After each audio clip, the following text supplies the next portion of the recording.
The early Skylines were something that we never really had here in the States. The 1971 Nissan GT-R was equipped with the S20 dual overhead cam motor. Basically a detuned race motor is what they used in that car. I've driven the Hako. A lot of people give you thumbs up, you know, it brings a lot of attention. The Hakosuka is a kind of dream. Hako is a box, so Hakosuka is a box-shaped Skyline. Everyone knows about the GT-Rs. They're rare to get from Japan because they weren't sold here.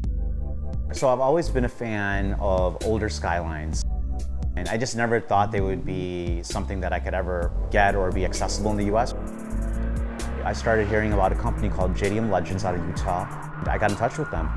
So I received a phone call from Ginash of JDM Chicago. He had asked about the Hakosuka Skyline. And I just so happened to have a really clean, very original 1972. We actually did this restoration in 2 stages. First stage of the car was all the bodywork.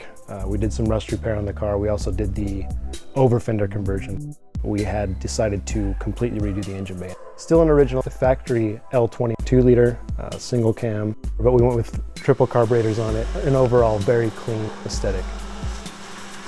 It's just unlike anything else on the road. You don't see them anywhere. I really appreciate driving this car. The sound, just a great experience overall.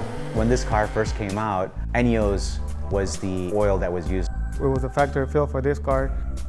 With ENEOS having that lineage with the Nissans, it's important within the JDM culture.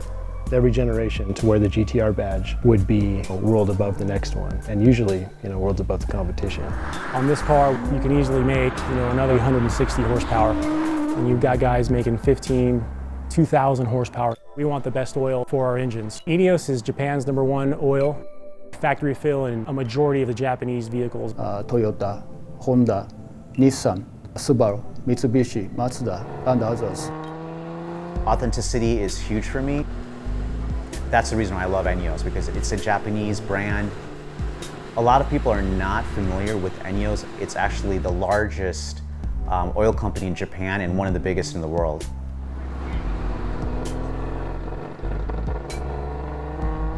ENEOS offers a full line of synthetic oils that are good for your factory car all the way to your fully built race car.